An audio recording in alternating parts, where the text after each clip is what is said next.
The CIS droid army was the largest military force in the history of the galaxy, composed of vast numbers of battle droids. To keep up with the droid army's numbers, droid factories all over the galaxy churned out battle droids ceaselessly before and during the Clone Wars. Some Separatist worlds just featured small factories hastily erected at the start of the war, but other planets were completely covered by massive factory complexes converted entirely to droid production. There were dozens of these Mechworlds across the galaxy during the Clone Wars, but what happened to them afterwards? How did the Empire deal with these droid-making worlds? In this video, we'll be exploring that question.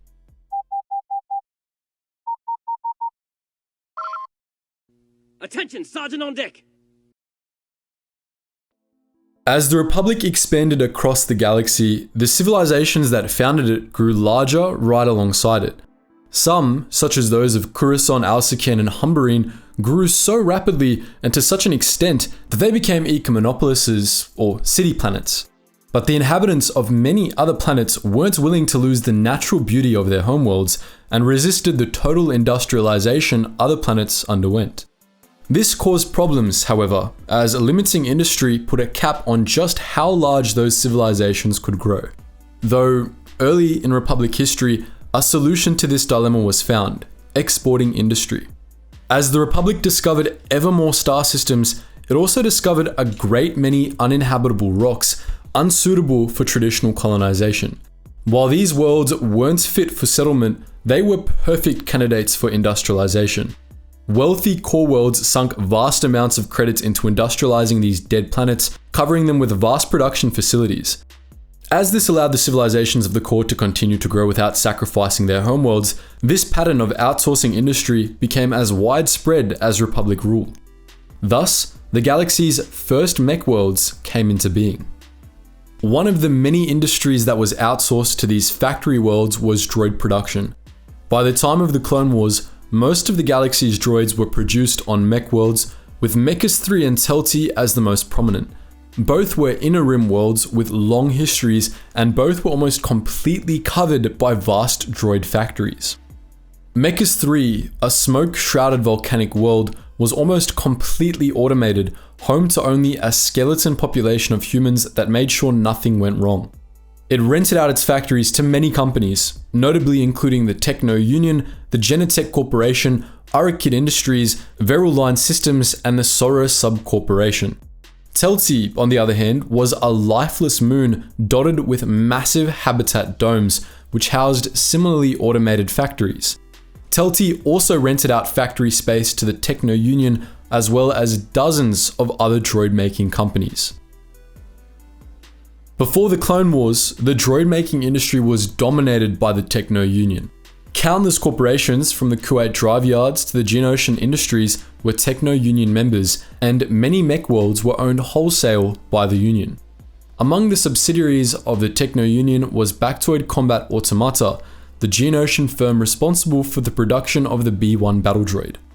After the Battle of Naboo, these droids became rather unpopular for reasons we couldn't possibly imagine, forcing Bactoid and the Techno Union as a whole to greatly reduce production of the droids. This spelled trouble for the galaxy's Mechworlds. In an attempt to save face over the Naboo fiasco, the Techno Union shuttered some of the factories it had produced battle droids in, particularly those located on prominent industrial worlds. It was still putting on these performative gestures during the start of the Separatist crisis, during which it publicly shuttered Bactoid plants on Telti, Foundry, Balmorra, Ord Cestus, and Ord Lythone, laying off 12.5 million employees in the process. This was taken by HoloNet pundits as a sign that the Techno Union had seen the error of its ways, something public statements from Foreman Wat Tambor seemed to reinforce. But in reality, the Techno Union wasn't slowing production at all. It was just moving it out to the far reaches of the Outer Rim, beyond the purview of the Republic. Even as battle droid production stopped on Telti and Ord Cestus, it continued to ramp up on Geonosis and Hypori, building an army the CIS would lay claim to at the start of the Clone Wars. This didn't help the workers laid off at the more prominent plants, of course.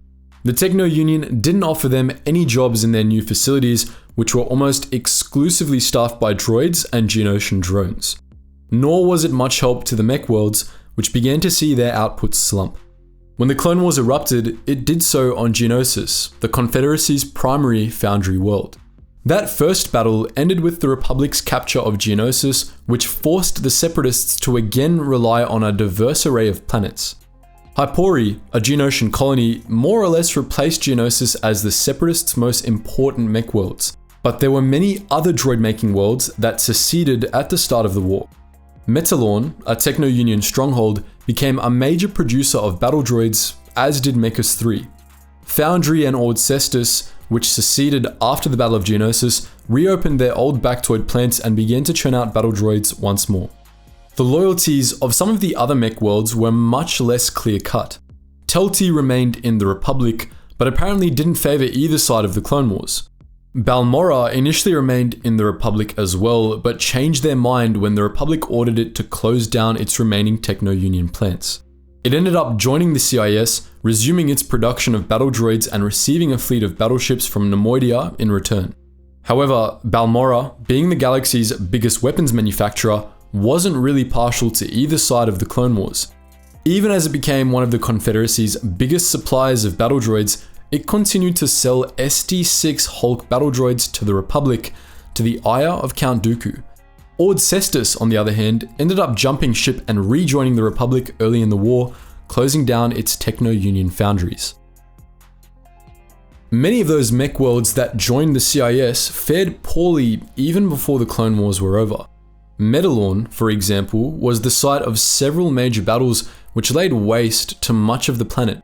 Just as the Separatists targeted Kamino, the Republic targeted the Confederacy's mech worlds, particularly during the Outer Rim sieges. This led the Separatists to improvise late in the war, bringing in colonies of Geonosians on captured planets to build new droid factories. Gentes, Zadja, and Utapau were just a few of the unlucky planets that became makeshift mech worlds. You'd expect that the fun would really begin after the Clone Wars was over, of course. The Empire was notoriously hostile to the corporations on the Separatist Council, and the Techno Union was one of many council factions liquidated during Imperialization. Pretty much any company associated with the CIS met with a similar fate, with the notable exception of the Intergalactic Banking Clan, which only escaped liquidation because the galactic economy depended on it. But the same treatment wasn't really dished out to the mech worlds. The impromptu droid factories the Separatists set up were dismantled, and the facilities owned by former Separatist companies were seized by the Empire, but the mech worlds themselves weren't punished. In fact, most of them weren't even treated all that poorly. There were exceptions to this, of course. Geonosis was subjected to a brutal Imperial occupation, and Hypori was forced into irrelevance once Imperial troops shut down its battle droid factories.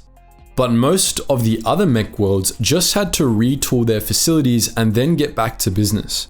There was a simple reason for this: the Empire needed them. Unlike the Republic, the Empire was constantly producing new equipment to expand the Imperial military, and it needed a strong industrial base to be able to do so. It couldn't afford to cut off the galaxy's biggest mech worlds because of politics.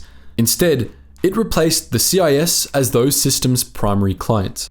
While the Empire didn't really need battle droids, it did need blasters, TIE fighters, and Star Destroyers, and it was a relatively simple process rebuilding old bombed out droid factories to produce those sort of goods. Foundry, one of the worlds the Techno Union laid off millions of people on, became a major player in TIE fighter production, which allowed it to rebound from its losses during the Clone Wars. Balmorra stopped making blaster rifles for battle droids and started making them for stormtroopers instead. Metalorn, one of the greatest mech worlds in the Techno Union, became the foundation of the Empire's industrial complex.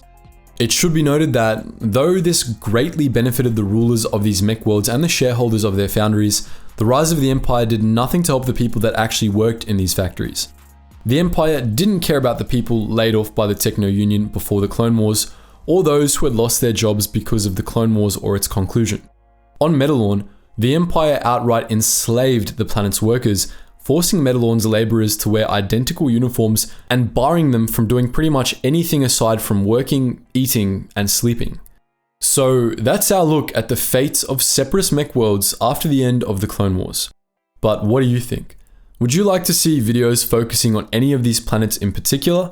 Let us know all that and more in the comments section below, guys. And as always, thank you so much for watching, and I hope to see you in the next video.